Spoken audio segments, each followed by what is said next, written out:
When you do substances like drugs, including alcohol, you remove you from yourself. This is why it's so fucking popular. It allows you to escape, but do it long enough and you will lose yourself. See, it changes you. You can say it's because of the devil.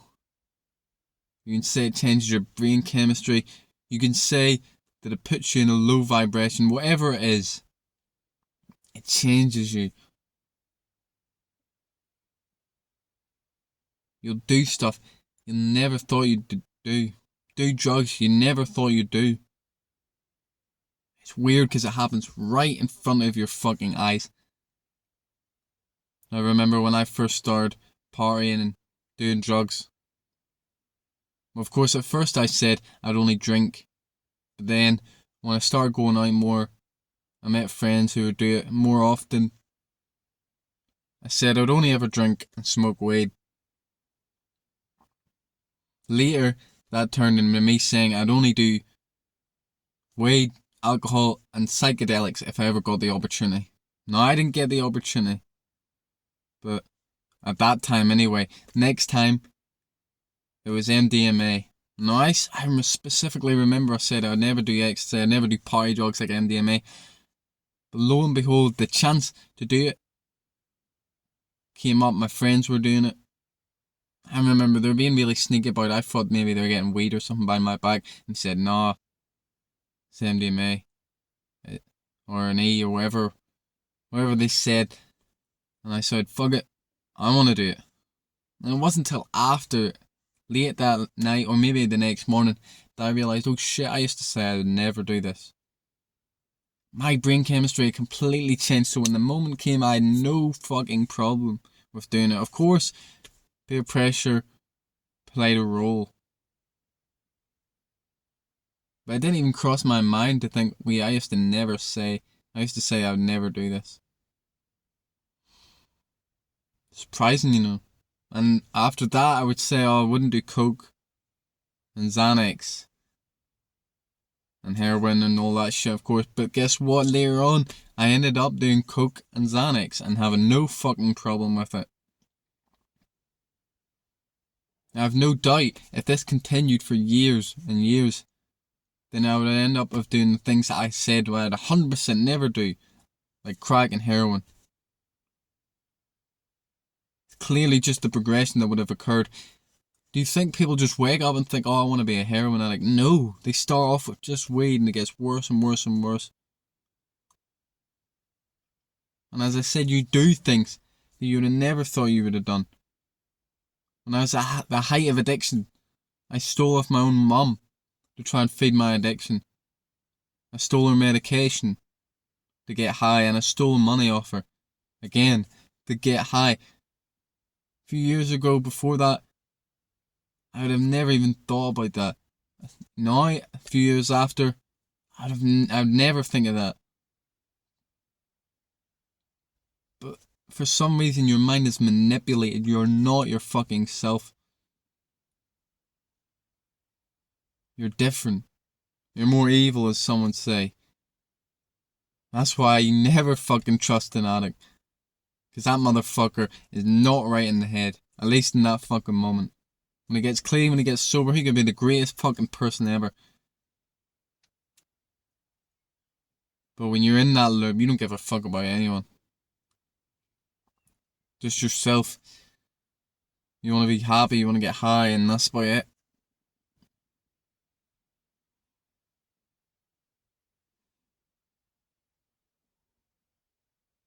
See, people think it's an easy thing to quit drugs. But it's one of the hardest things ever. You know, I'd love to say, just dip your toe in. You know, see what it's like getting sober. But unfortunately, it doesn't work that way. See, it'll take a long fucking time. Especially if you have been doing it for a long time. See, for me, I was only doing it like a couple of years. Well, harder drugs, like full out for like 3 years. But some people have been doing it their whole lives, maybe 5, 10, 20 years. If that's you, it's going to take a long ass time. Long fucking time, probably multiple years, to fully remove this shit. But it's worth it. See, like all good habits and all bad habits, dropping this shit will change you completely. In my opinion, it's one of the most life-changing, because it puts you on a completely different path, as I've explained. Now, you probably will need some good habits to try and quit this shit. See, for me, I needed to be exercising, I needed to be meditating and reading, all before I even could have the possibility to quit. And something that really helps is having that voice. That voice, external voice telling you, you need to wise up, you need to stop doing drugs, preferably in person. It'd be great in person if you had someone. But the thing is, this person needs to be someone you look up to. If not, then it's not going to work. They need to be in a position that you want to fucking be in. So more than likely, you're not going to have someone in person like that. It's going to be someone online. That's what it was like for me. It was Wes Watson for me. Probably the whole entire reason I got sober. But see, it was funny. I was watching him for a year straight, still doing all that bullshit, still doing drugs, still partying. I thought only some of it applied to me. Only fucking most of it was falling on fucking deaf ears. Or so I thought. Probably in the background, this shit was changing my brain constantly, like brainwashing me in a good way. So if you got someone like that, someone online, could be me, could be someone else who inspires you, who's someone you want to be like, with good fucking habits, with a good fucking message, watch them, binge watch them, like it's your favourite fucking TV show, because you will become more like them. And the benefits of getting sober is in all areas, even if you are just doing it twice a week, once a week, going out partying on the weekend, on the Fridays and the Saturdays. It can still have enormous fucking benefits for the mind, body, and the soul, the heart. See, it clears your brain. You don't realise it in the moment unless you're really fucked, unless you're doing a lot of shit. But it clouds you, as I said, it changes you. You can't see the world how it truly is. Even if you are meditating and shit, your perception of things are skewed. This is why you feel lost. This is why you don't know who you are or what you want to do. Because you've got this horrible habit consuming you.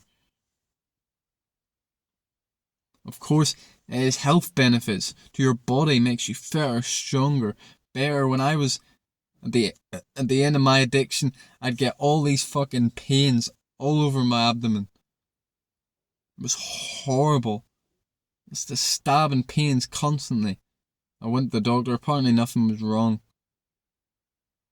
But to me, it felt like my organs were just shutting down, they were dying slowly. That was one of the few things that got me off it. The final nail in the coffin was, I was so fucking depressed all the time, but even when I was on drugs, even when I was high or drunk or whatever, I still felt depressed, and that was the final thing that switched me. In my opinion, you'll never get over your depression if you're still doing drugs, if you're still trying to escape. No, it won't be instant. It won't be like, oh, I'm sober now, I'm happy. No. It'll take a long time after that too, because you've got yourself in this negative fucking loop mentally. But it's the first fucking step. And that's the part of the soul, or the emotional part, the heart, whatever you want to call it. Because when you're doing this shit, it'll tear you apart. At the start, it's all fun and games, it's all exciting. It's like, whoa, let's go, let's party. Because I'm young, and it's fun, you know, we're conditioned. We see these movies, and we see people, you know, screaming, dancing, yeah, woo! But we don't see the pain on the other side of that. We only see the fun bit. In these movies, it doesn't show you the fucking next day, or even if it does show you a little hangover the next day, you can't feel it. You can't feel that fucking just at your soul. And even when you're not hungover, when you're just going through your daily life thinking, fuck, I want to die, it doesn't show you that. No one ever fucking shows you that. But that's the truth. That's the way it'll happen if you continue on this path. And if you're watching this, it'll probably already happen to you.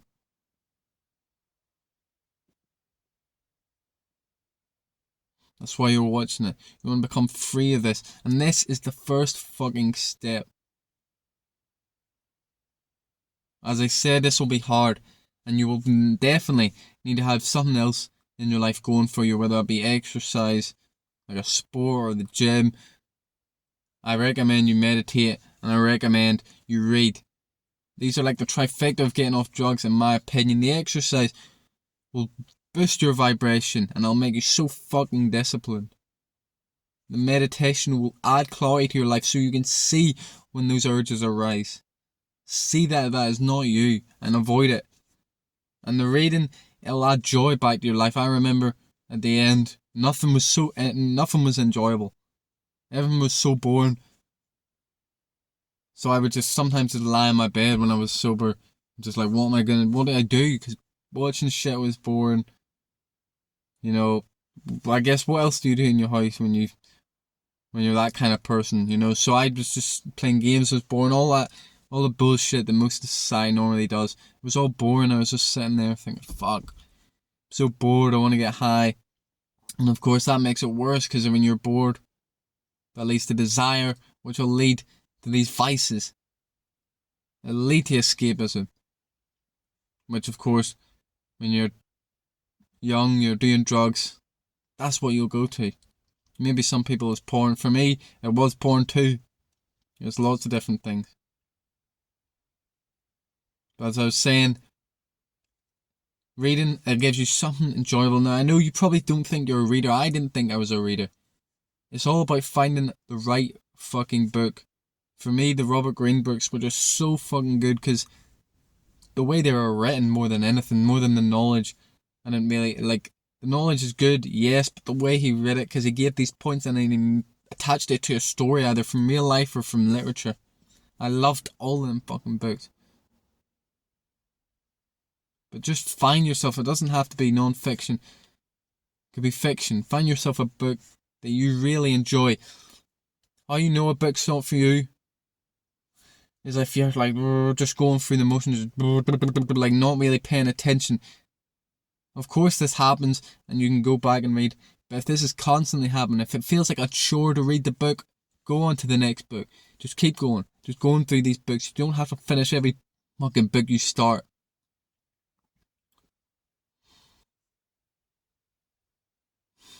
At the end of the day, like, you're not going to quit unless you're ready. If you're watching this, you probably are ready. But as I said, I was watching West for fucking ages and I wasn't ready. It was maybe just like a subconscious thing. Or maybe it was God guiding me. Whatever it is. You're probably going through something similar right now. And if you're ready, you'll know, because your heart will not be allowing you anymore to walk down that horrible fucking path. So that means you need to start right now, because if you don't listen to that call, it's going to get worse and worse and worse. Like it did for me. Like it went from a mild disliking, a mild melancholy, or whatever you want to call it, a mild depression, to just fully fucking wanting to die, you know. And then I was given these pains and I still wouldn't listen. So it just got worse and worse and worse until I did. That's the way of the universe. God, the universe, will tell you what you need to do next, how you need to live your life. And if you don't listen, it'll get louder and louder and louder. So if you hear that call, start now.